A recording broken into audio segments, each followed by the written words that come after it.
Sure. Are you going to be standing here? No, I'll stand. Do you think should I use the microphone?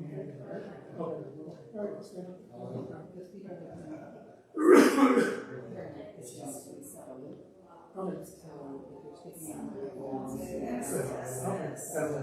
You're able to access wherever this is. Yeah. I have a record player. Oh, sure. Okay, no problem. No problem at all. Okay.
Good evening.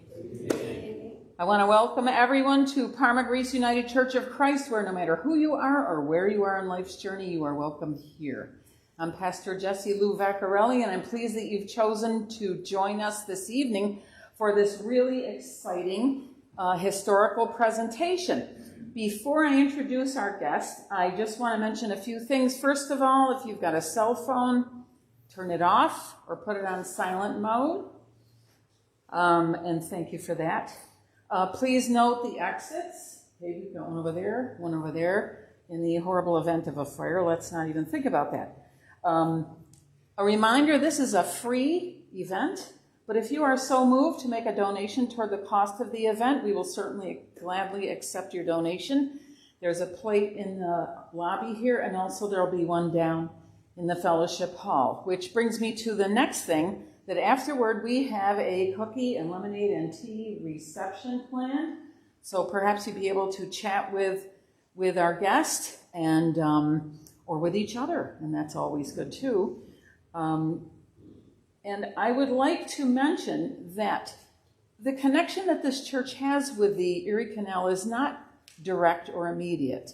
Some of the other towns that are located right on the canal, it's obvious that this was a big part of their business and their culture and their community.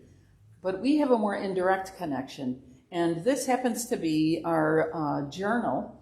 It is a book that was written at the very beginning of our inception. The first page has the date of August 23rd, 1834, which means that this week, actually Saturday, is our 191st anniversary in this church. Our worship leaders often came by way of the Erie Canal, as did many of our members and the people who moved here to live here. So the canal was an important part of our life as well. So without further hesitation, I would like to introduce Mr. Dan Cody. Please give him a warm welcome.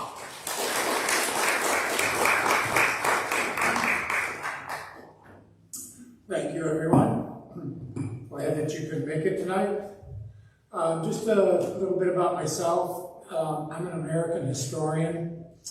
I work 9 to 1 every morning at the Rochester Rundell Library, where I'm the reference historian for the local history and genealogy division. And I'm a former adjunct professor of American history at 3 of the local colleges. And I keep my afternoons and evenings open so I can go out and make these type of presentations, not only just about American history, but about the very deep and rich history of Rochester itself.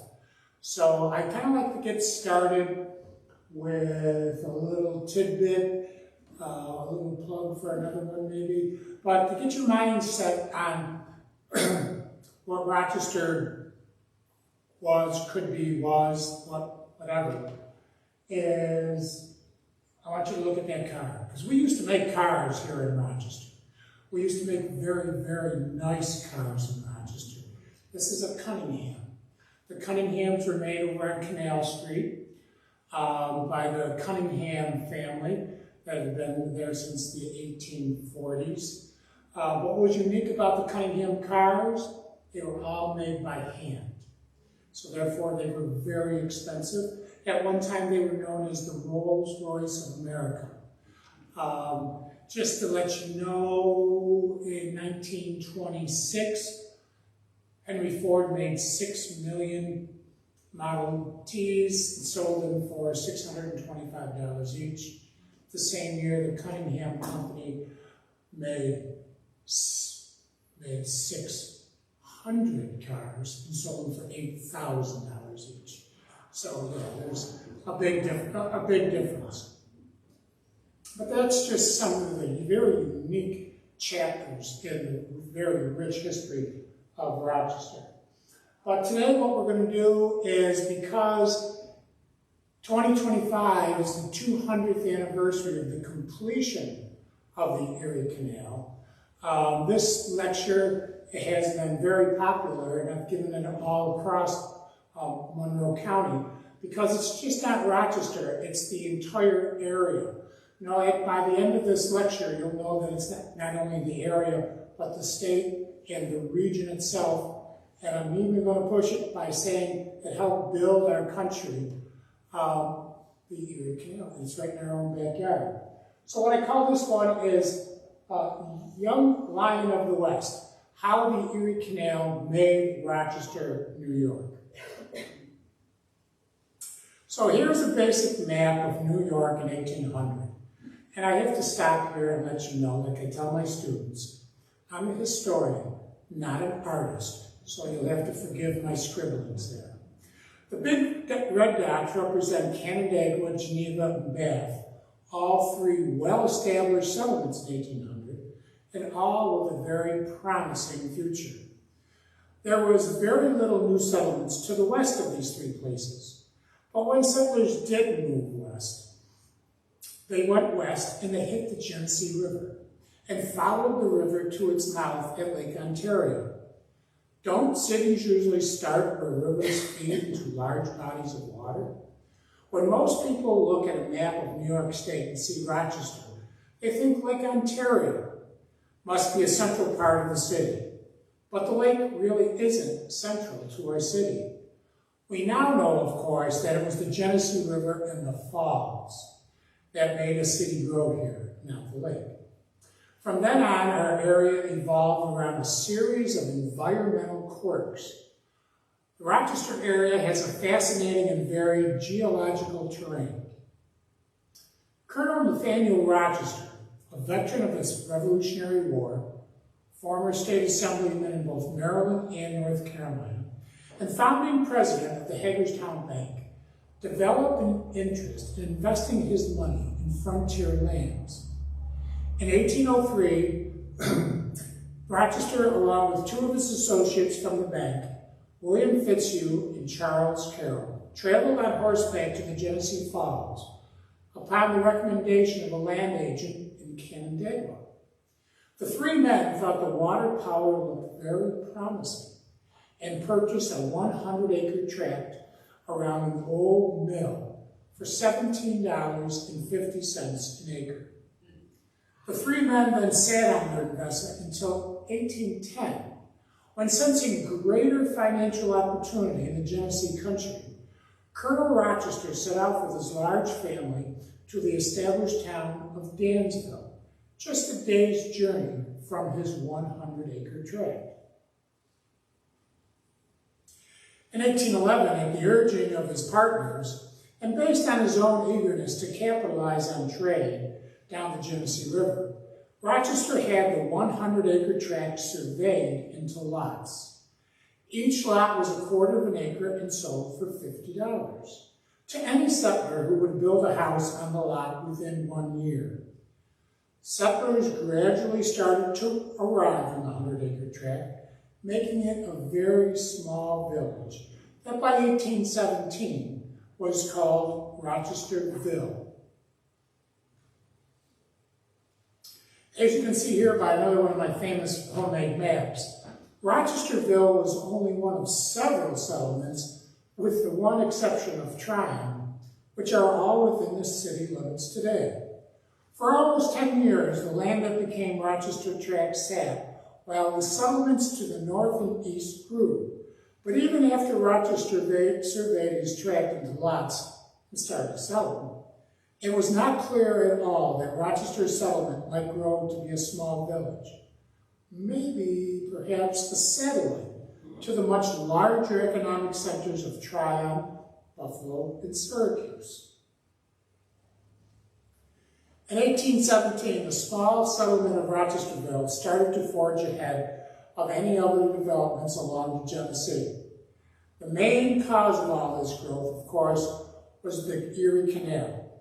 1817 was the year that a decision was made that in Albany that a new canal, the Erie Canal, which would be completed in 1825, would run right through Rochesterville. But that wasn't really merely a political decision. It was decided based on geology. And if you look at this lithograph here, it's from 1826. And it's looking back into the Rochesterville, but by then it's just really called Rochester. It's still a village. And you can see it's right before the Upper Falls. If you're familiar with the city of Rochester, you see those cows standing on that plateau there? That's the parking lot now for the Genesee Brewery. At the turn of the 20th century, a professor of geology at the University of Rochester, Professor Herman Fairchild, wrote an article called "The Physical Causes of Rochester's Prosperity." In the article, he wrote, quote, "Rochesterville, located along the lowest path in the U.S. for transcontinental commerce between the Atlantic seaboard and the Mississippi Valley.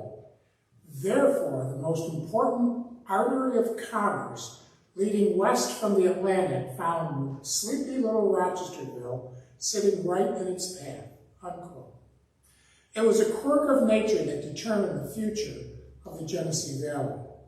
The Erie Canal generated inland trade on a scale beyond its planners' wildest dreams, bringing new markets for mill products and great wealth to Rochester, which very soon was dubbed the Flower City. And I want to point out that when our country started out, we were a strip of land between the Atlantic Ocean and the Appalachian Mountains. After our revolution, we got all British land between the Appalachian Mountains and the Mississippi River. That was all now open for American settlement. There was one problem, and it was a big one: the Appalachian Mountains. There were no roads going over them, and the roads that did go over them were terrible. So, the easiest way to go around them, to get into the very fertile and very cheap land that was available in the Ohio Valley, was to go north and go around the northern edge of the Appalachian Mountains, which is New York State. So what you do is you go up to New York City, you go north on the Hudson River, and then go west along the Mohawk, and eventually you'll bump into Lake Erie, and then the Great Lakes are the expressway to the entire Ohio Valley and Mississippi Valley. But first, let's take a look at the Erie Canal. Built between 1817 and 1825, the original Erie Canal was 363 miles long, 40 feet wide, and only 4 feet deep. It stretched from the Hudson River to Lake Erie, dug entirely by hand. No power equipment at all had been invented yet. Lake Erie is 568 feet higher than the Hudson River, so a series of 83 locks were constructed to raise and lower the canal traffic. The canal did not incorporate any natural lakes or rivers, so the original canal was entirely contained by man-made design. The traffic was flat-bottom boats, packet boats for passengers and freighters for cargo, that were pulled along by teams of horses or mules trudging along the towpath, moving at about 4 miles an hour. The most prominent supporter of the canal was DeWitt Clinton, who, as governor of New York, pushed the canal proposal through the New York State legislature. The goal of the canal was to open up the Ohio Valley to settlement and to commerce. Land was available there, but like I said earlier, the Appalachian Mountains were a hindrance to the easy access. It was New York State's geography that provided a smooth traveling route for people and products to and from the Ohio Valley. By creating a canal that would connect the Ohio Valley, the Great Lakes, to the port of New York City, New York State would be richly rewarded. Here we see the aura of celebration surrounding the opening of the canal. The opening of the canal, October 26, 1825, by the American artist Raphael Beck. It hangs in Lockport, and it depicts Governor DeWitt Clinton's ceremonial first ride on the canal. And what's going to happen this year for the 200th, and I brought some literature about it, is they are going to reenact Governor Clinton's Weddings of the Water. They're going to take water from Lake Erie, go along the canal, and dump it again in the Atlantic Ocean, as they did in 1825. The Lockport section of the canal had special significance because of the 5 locks constructed in order to lift the canal over the Niagara Escarpment. This type of engineering feat was the first in the world, and designed and built by men who learned their canal skills by on-the-job training. This process was nicknamed the Erie School of Engineering. These cascading locks underscored the technological sophistication of the canal for its time. The entire canal was officially completed on October 26, 1825.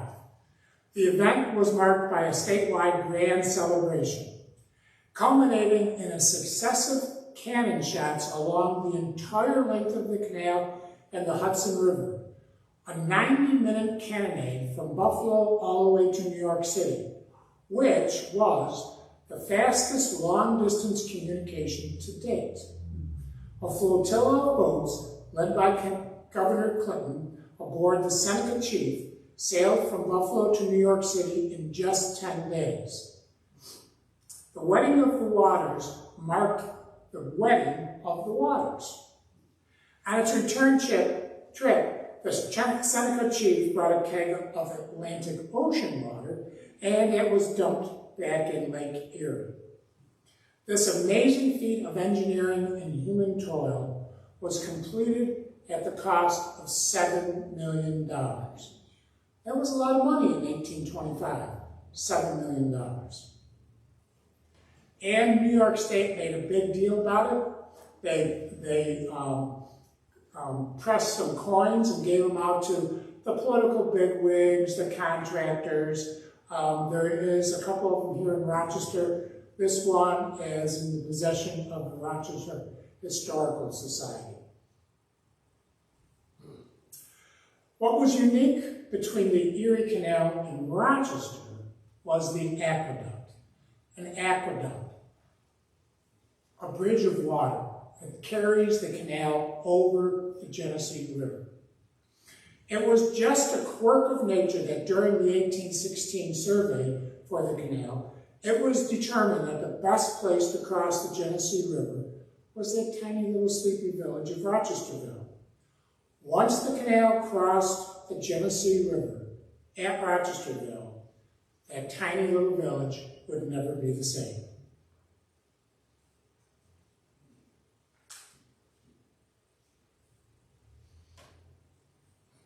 Rochesterville in 1815 had a population of just 330 people. With the availability of fertile soil at a very reasonable price, settlers started to move west from New England. By 1820, Rochesterville boasted 1,500 residents, but was still not the most promising of the settlements along the Genesee at the time. The river falls provided power, but the village itself was landlocked by the inadequate roads of the time. However, once the decision was made in Albany for the canal to cross the Genesee, people started to speculate that a successful future could be achieved at Rochesterville. The aqueduct was started on July 17, 1822, and completed in September 11, 1823, for a cost of $83,000. When construction started, the population of Rochesterville was about 2,700, and by January the population was 4,200, which 1 year later exploded to almost 8,000. Rochester grew so fast that according to the 1827 city directory, which we have at the Rundell Library, there were no adults born in the village of Rochesterville. The oldest person born in the village was only 17 years old. The present-day aqueduct is actually the second aqueduct built. The first aqueduct leaked. So in 1836, construction was begun on the second aqueduct, this time using limestone instead of sandstone. In 1842, construction was completed on the 800-foot-long structure of 7 52-foot arches. The 1842 aqueduct was built so well that since then, the span across the Genesee has been the aqueduct for the canal, the track bed for the subway system of the mid-1900s, and the bridge carrying Broad Street over the river.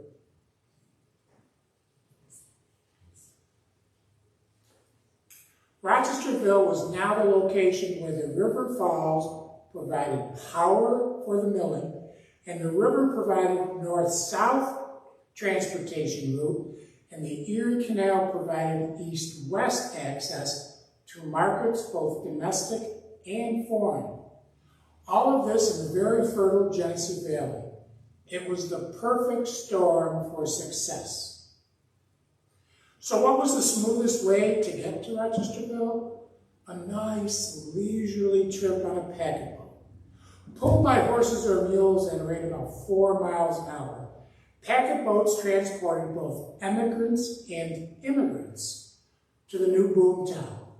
Average rates were about 4 cents per mile, which included meals and sleeping quarters. Packet boats usually had a long table down the middle of the cabin on which meals were served. Bunks and hammocks were lowered from the ceilings, and separate sleeping quarters for men and women were created by pulling a heavy curtain across the cabin. The interior of the packet boats were usually crowded and dark, so most passengers spent the day on top of the cabin taking in the scenes of the frontier.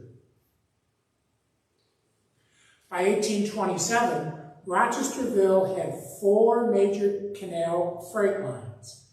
The pilot company had 34 boats and was using 181 horses. The Washington line used 32 boats and a stable of 170 horses. The Merchants Freight Line owned 30 boats with a herd of 172 horses. And the smallest of the 4 freight lines, which was the Troy and Erie line, had 23 boats and was using 161 horses. So you can see that the commerce on the canal was big business.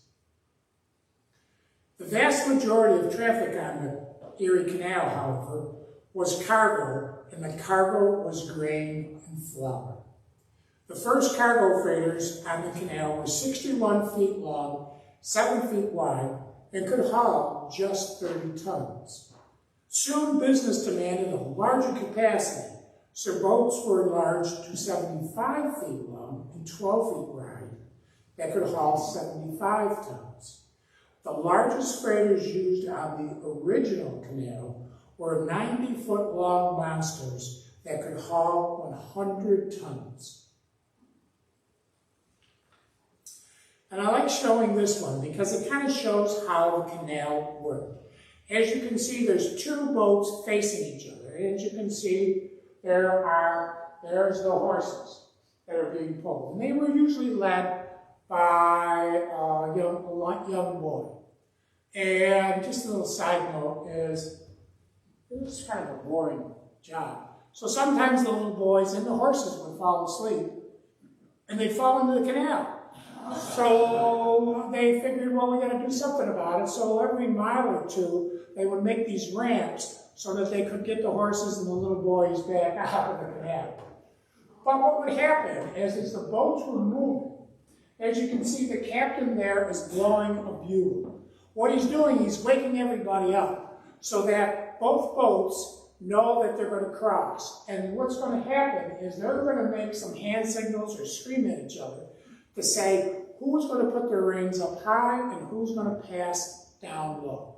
So as you can see, it was kind of an excitement every once in a while.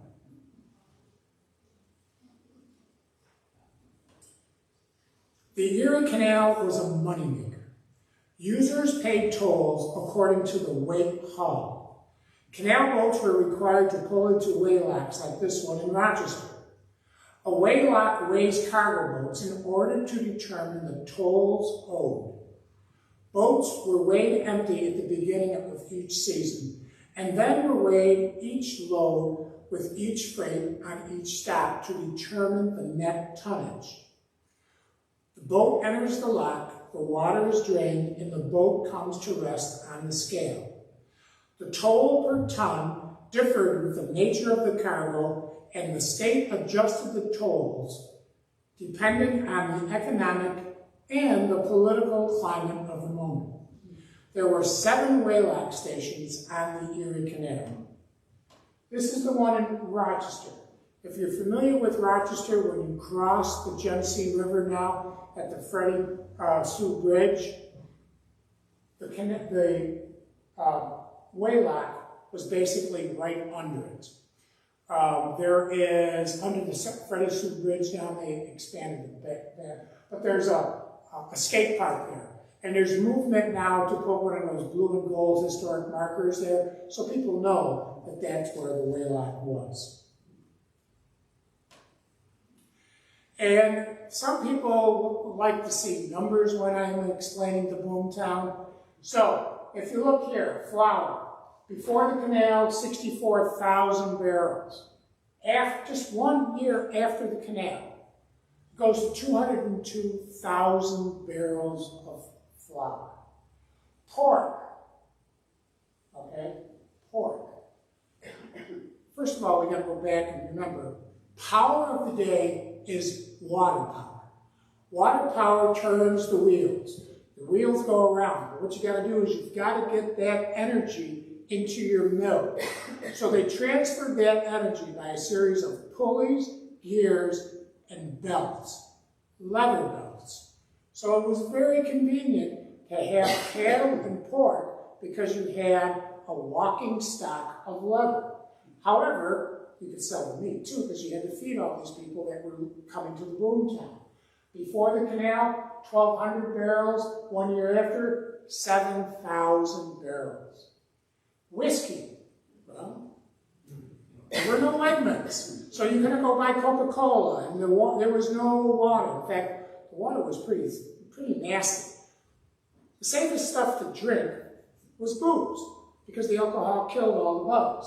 And we were growing all kinds of wheat and grains out here.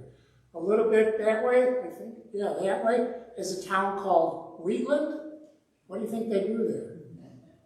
And you can make whiskey out of it. Before the canal, 52,000 gallons. After the canal, 135,000 gallons. People are making money hand over fist. I was saying everything in this is barrels. Okay? Here's a question that you're going to win all kinds of money on Jeopardy for. If you're making barrels, what are you called? What is your occupation called? The name of your occupation? Cooper. Cooper! Very good. Very good. Before the canal, if I was going to take my products that I was making, I don't care what it is, just anything I was making in Buffalo, and wanted to take it to New York City, it was going to take 20 days, and the freight charges were going to be $100 per ton. And there's no guarantee that whatever my product is isn't going to be broken and jostled on that terrible 20-day trip. After the canal, time goes down 6 to 6 days, and look at this. Your freight charges drop 95%. So, like I said, I'm a historian, not an economics person, but I know that if you're dropping your transportation costs by 95%, you're dropping the cost of your product. So if you drop the cost of your product, more people can afford to buy it. And if more people are wanting your product, that means there's a bigger demand for your product. So if I was in my classroom right now, I would be drawing, I can't say chalkboard anymore because they're all whiteboards, but I would be drawing on my whiteboard a big circle, and it would go faster and faster and bigger and bigger, because that's how the economy of Rochester and the surrounding area worked. If you were growing wheat over here just across the street, you could take it to Rochester, have it grilled, have it ground, and come back and grow more. And they pay you. And you come back and buy more land. It was just this perfect storm for success. The 1827 city directory that we have at the Rundell lists 73 coopers in Rochester, 304 carpenters, and 423 laborers. Rochesterville grew so fast as a result of the Erie Canal that a charter was granted by New York State, creating the city of Rochester in 1834. And here's Rochester in 1834. Is that blurry to you? Can you read it? Because I'm right on top of it, and it's blurry to me. Well, the population is now 12,000 and constantly growing. The city's divided into 5 different wards. We are a very spiritual community. There are 14 churches, 2 banks. The banks are growing. They're getting bigger and bigger because they have to put the money somewhere. 2 daily newspapers. We're a very literate community. And what happens is the leaders of the city didn't want this growing city to be a city full of dummies. So they were very, very educated, directed. So they needed teachers. Teachers really weren't coming to Rochester right away, so we had to make our own. So the Rochester Seminary School took basically teenagers, 17 and 18-year-olds, and taught them how to be teachers. But the canal was big business. 300,000 barrels of flour worth over $1.4 million. That is $1,835. That's a lot of money. $80,000 worth of new canal boats built just here in Rochester. 1/6 of the canal tolls were collected in Rochester because we had the laylock here. But look at this. Eastbound boats leave every morning and every evening. Eastbound, going to New York City, taking our flour, our grain, and our manufactured goods as well. And the west boats leave every morning. What are they doing? They're taking food and manufactured goods into the Ohio and Mississippi valleys, so that area can be developed as well. In 1836, there's 21 mills in Rochester producing 5,000 barrels of flour per day. 5,000 barrels of flour per day. We are now the largest producer of flour in the world. That's why we become known as the Flour City, F-L-O-U-R. But I have to say something here too, is, like I said a few minutes ago, water is power, but there's just so much water frontage. So what we did was we dug raceways. And raceways are just like little baby canals. What they do is they capture the water and they divert it inland so that you can build mills and factories elsewhere. They don't have to be on the riverfront itself, because the riverfront has been developed for years and it's very, very expensive. But you can dig the raceways. I do a tour every fall of Brown's Raceway, and you can still see it. It's still right there. You can look down through the grating and see it. And there is still a working raceway in Rochester. Next time you go to an event at the War Memorial, look across the river, you're going to see the Rundell building, and you'll see a series of 9 arches and water's falling through it. The toilets are leaking. That water is supposed to be that way, because what it is, it's the old Seymour and Johnson Raceway that back in the day had mills on it. But when the Rundell building was built in 1934 over the old raceway, what they did was they used the moving water to help air condition the building. Because in 1934, carriers still hadn't developed real cheap and easy air conditioning. And to this day, that moving water from a raceway still helps to cool the building. When you come to see me, you're going to walk in and you're going to see on the side of the walls these beautiful grates, just like those ones, but they're huge. The wall behind it is hollow. That's where the moving water helps to cool the building. So I'm going to show you a couple of these mills. Mills made only a very few people rich, but drove the rest of the economy, like I was just saying. So as you can see here, the mills were long, skinny buildings because the frontage, like I just said, was very expensive. Your water wheel was turning it. And what you did was through a series of pulleys, gears, and belts, took that energy from the water, and it was all overhead, and then they had downward belts that turned the machinery. It just didn't have to be mills. Mills in the flour industry made Rochester, but think about it. If you have a mill, you're going to need tools.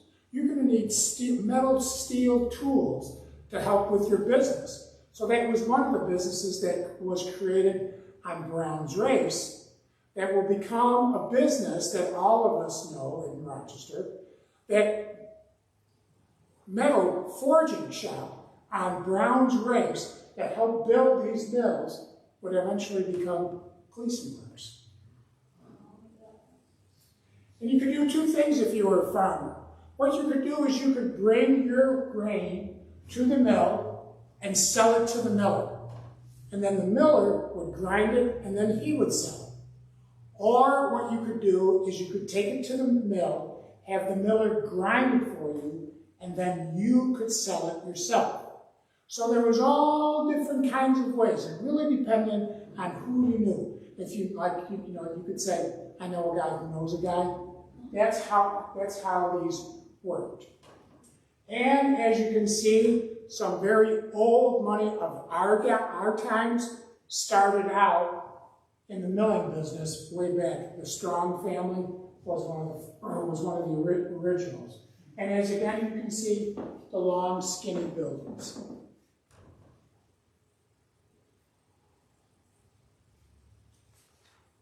In the mid-1830s, the price of flour soared, and we see many of the early millers building mansions. There were two in particular in the Third Ward that still survive today. One is the house of mill owner Harvey E. Lee, built in 1837. Since 1920, this fine old home has been the headquarters of the Daughters of American Revolution Underquoit chapter. The mansion is located on Troop Street in Cornhill. This is the Campbell-Willitsey House. Originally the home of mill owner Benjamin Campbell, this grand old home was built in 1836. From 1939 to 2010, the mansion was owned and operated by the Landmark Society as a house museum. The mansion is very prominent on the south side of 490 as you cross the Genesee River. On the Freddie Sue Bridge, you'll see it right there. And it's back into private hands. These grand houses brought into Rochester a whole new lifestyle surrounding the new money. These people were filthy, rotten rich. That's a technical term. Filthy, rotten rich. The fashion of architecture, which was very expensive to build in the 1930s, was Greek Revival. The parlors were rooms reserved for reading, drawing, music, games, conversation. The new money provided for more leisure time. These guys who owned these mills didn't go there and get their hands dirty anymore.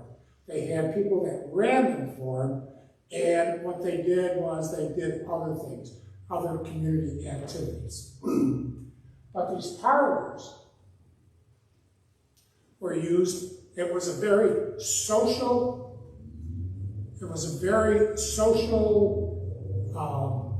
recognition. Because your parlor, back in these days, you showed your wealth by three different ways. One, of course, was where you lived.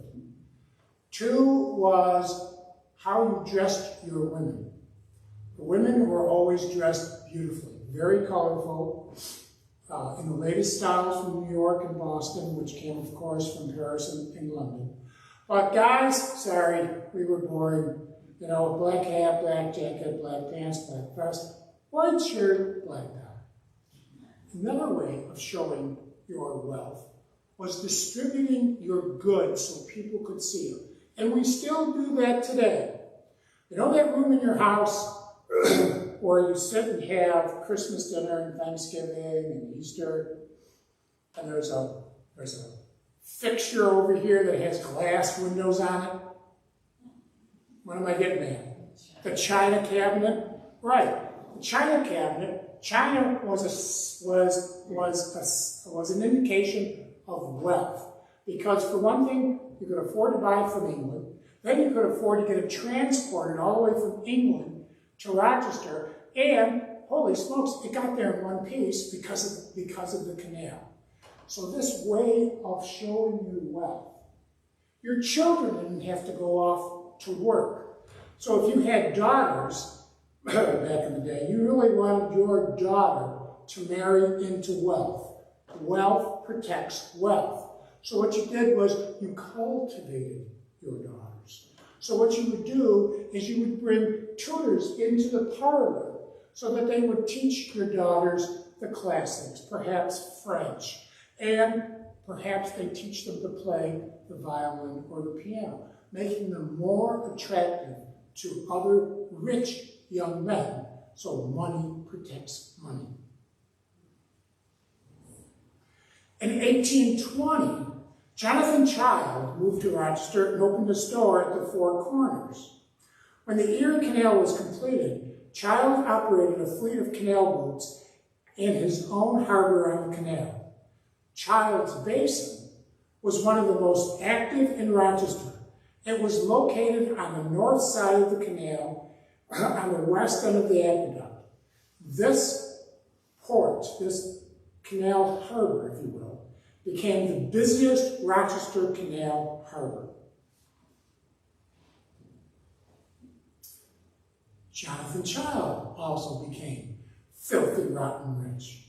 In 1834, the first city council sat and selected Child to be the first mayor. Child built a mansion on Washington Street in Rochester, and using some of his canal boats, became an early importer of coal into the city. Because why? By now, there's steam. There's coal to drive the steam engines. All the wood's been cut down to build the city, but now coal is the big energy prospect, let's say. But as I mentioned earlier, mills created more demand for goods among farmers and others, including the mill owners themselves. Store proprietors had their opportunity for wealth as well. One such store owner was Silas O. Smith, who came from Massachusetts in 1809 to set up a store in Hartford's Landing, which was one of those other settlements. It was a little bit north. It was basically, if you know where Kodak Park is, walk east of Kodak Park and fall off the cliff. It was at the bottom right there, Hansford's Landing. But in 1817, when he learned that the Erie Canal was planned and would run right through Nathaniel Rochester settlement, he picked up and moved his store to the Four Corners of Main and State.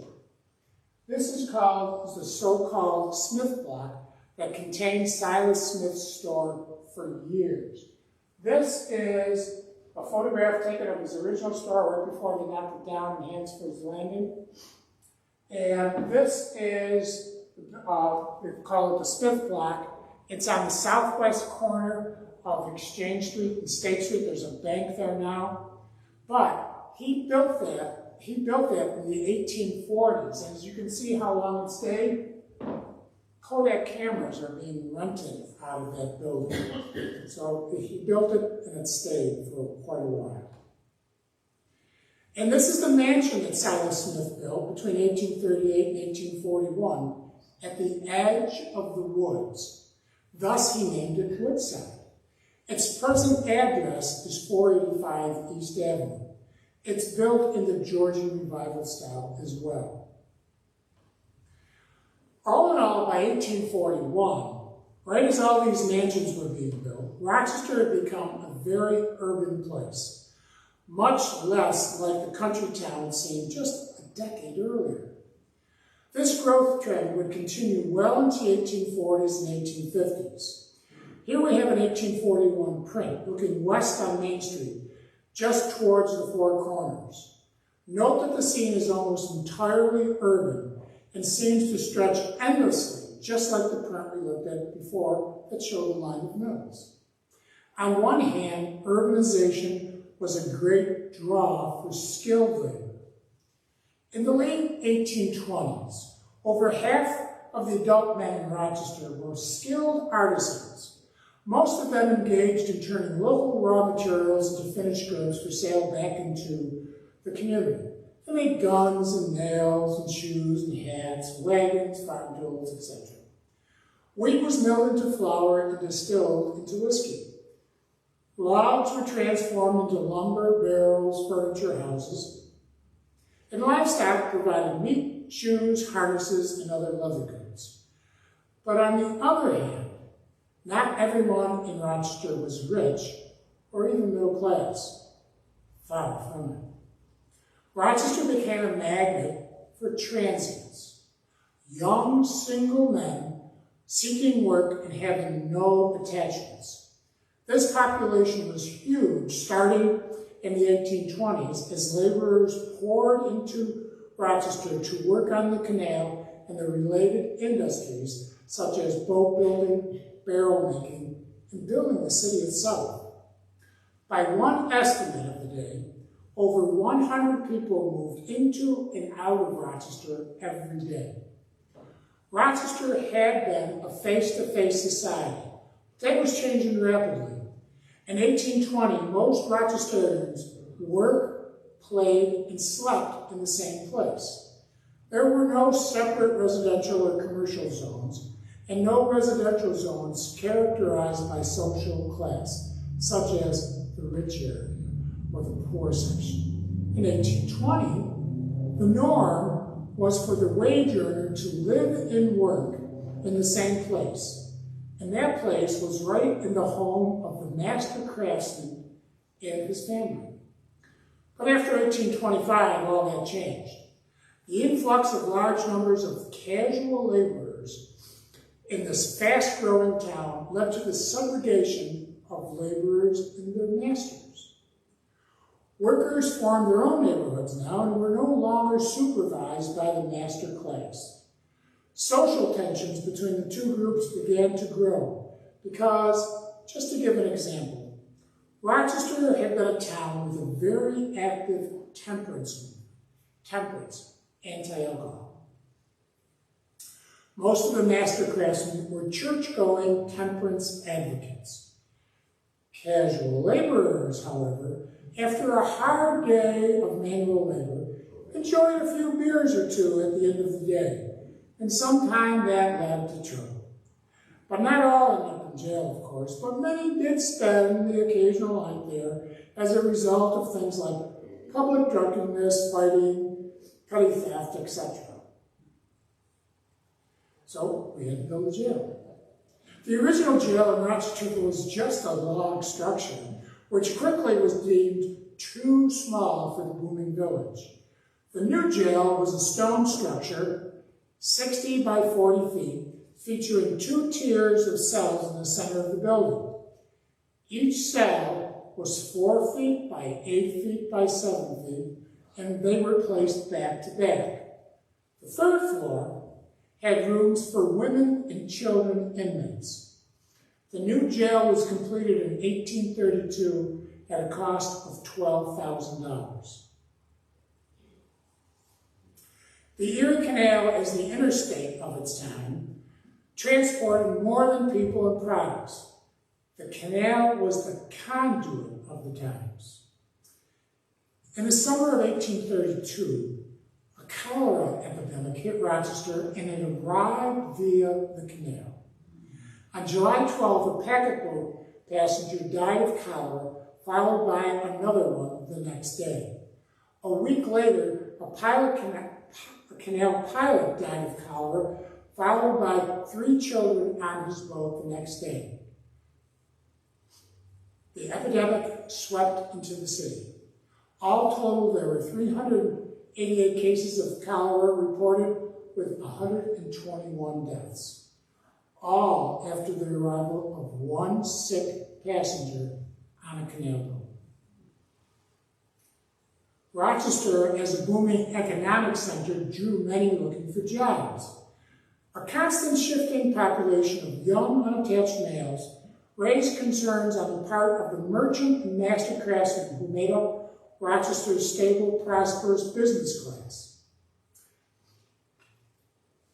In particular, Rochester's church-going proprietors, along with the members of the temperance movement, watched with growing anxiety the rise of drunkenness, absenteeism, street fighting, gambling, and prostitution. From the fall of 1830 to the early summer of 1831, the famous revivalist preacher Charles Grandison Finney was in Rochester. This occurred during a time period referred to as the Second Great Awakening. Finney delivered sermon after sermon, at least one day and several on Sundays, in Rochester's Presbyterian churches or any other place he was asked to preach. Finney's explanation for Rochester's social ills was the failure of the town's most established church-going business and civic leaders to lead others to a moral life through persuasion and example. He urged these business and civic leaders of Rochester to reform, return to God in a righteous way of life. Adding to the cultural anxiety of Rochester's pioneers was economic anxiety. The industry that made Rochester, flour milling, had reached its peak and no longer monopolized the trade along the Erie Canal. Rochester's growth and its linkage to other markets was not unique, but part of now a national trend, a national market, an international market. So Rochesterians now had to work harder just to keep up. This was worrisome because virtually every other business depended on it. It was also a symbolic blow. Rochester milling had the same prominence nationally in that time period as Kodak had in our time period. Rochester had been called the young lion of the West, but people were moving further westward, giving birth to some fast-growing baby lions, places such as Chicago, Cleveland, and Cincinnati. Many of Rochester's pioneer generation were leaving Rochester to go to these new baby lions. The canal was a huge and immediate success as a transportation artery. Its success prompted imitation. A rash of nationwide canal building followed. The Erie Canal greatly lowered the cost of shipping between the Midwest and the Northeast, bringing much lower food costs to eastern cities and allowing the East to economically ship machinery and manufactured goods to the Midwest. The canal also made an immense contribution to the wealth and importance of Rochester, New York City, Buffalo, and New York State. Its impact went much further, increasing trade throughout the nation by opening eastern and overseas markets to Western farm products and by enabling migration to the West. Within 15 years of the canal's opening, New York Harbor was the busiest port in America, moving more tonnage than Boston, Baltimore, and New Orleans combined. And all the canal traffic, the people, the products, the ideas, and the innovations all had to pass through Rochester. Rochester changed drastically in just a mere 35 years or so, really just one generation. From an insignificant settlement along the falls to a booming economic center based at the crossroads of the Erie Canal and the Genesee River, Rochester changed economically as well as demographically. As Rochester changed from a milling center to a manufacturing center, the people who filled the jobs changed. Rochester became a destination city for people looking to start anew. The city was filling up not only with Eastern immigrants, but our African-American population started to grow and be prosperous as well. The 1850s saw Frederick Douglass set up his newspaper in Rochester. Rochester also became a strategic part of the Underground Railroad as runaway slaves made their way to freedom in Canada. Rochester changed just as the rest of the country changed in the mid-19th century. As the young lion of the West, Rochester played a vital part in the development of the young nation in the early 19th century. But a storm was brewing in the nation in the mid-1800s, and Rochester would again play a vital role. But that's another chapter in the history of Rochester. Thank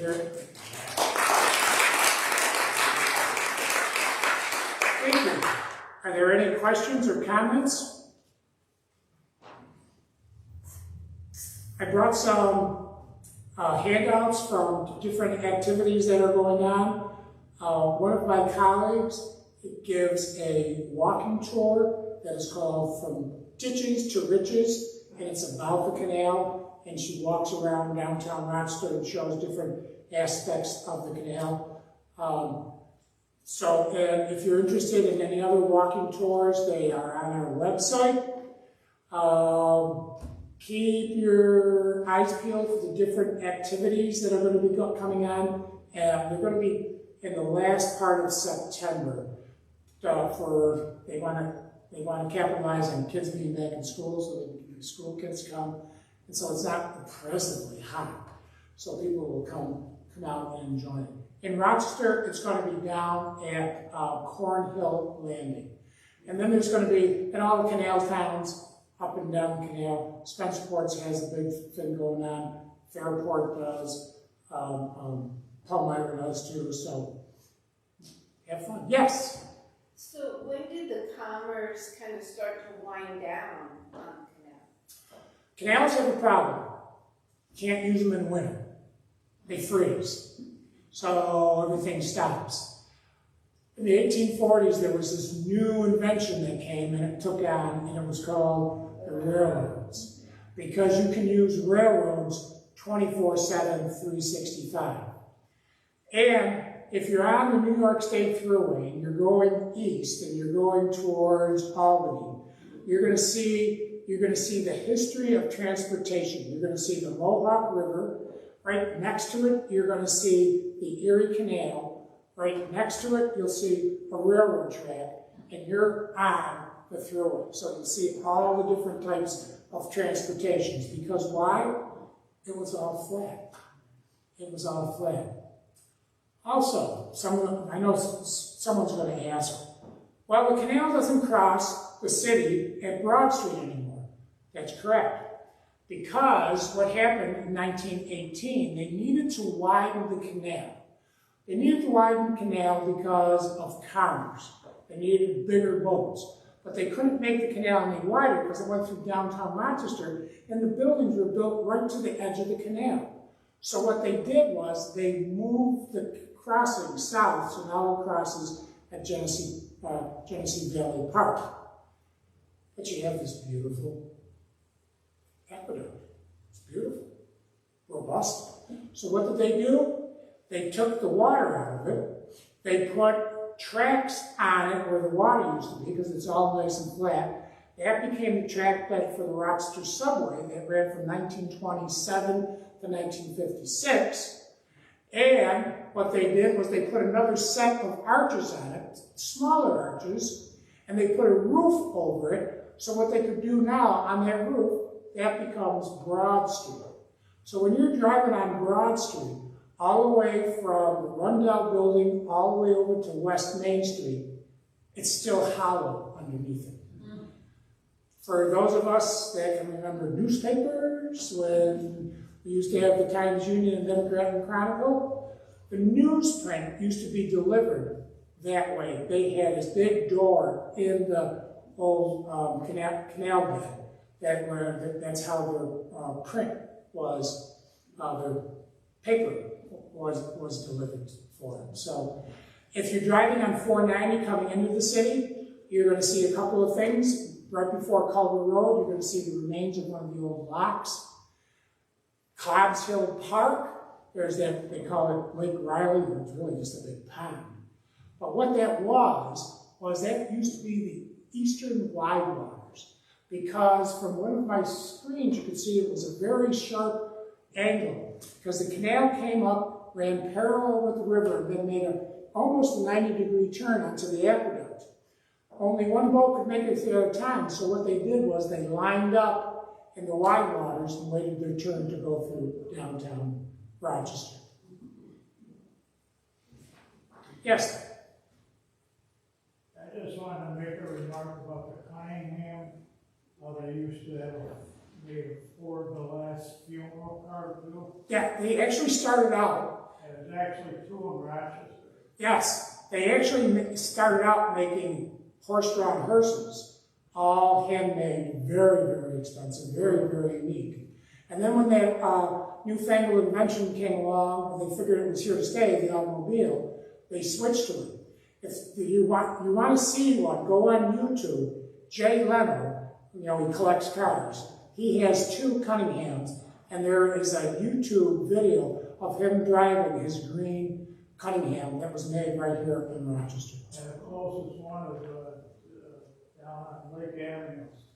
And there's Thomas Funeral Home. And there's a Cunningham in the Rochester Science and Museum Center up on the 3rd floor. That was the last one that was privately owned and still sputtering around Rochester into the 1960s. All right, well, thank you all very much. I appreciate it very much. I'd like to remind you that we have refreshments available down in the fellowship hall, and Dan and his lovely wife will be joining us also, so you can ask him all kinds of questions there too. So please do come on down and enjoy.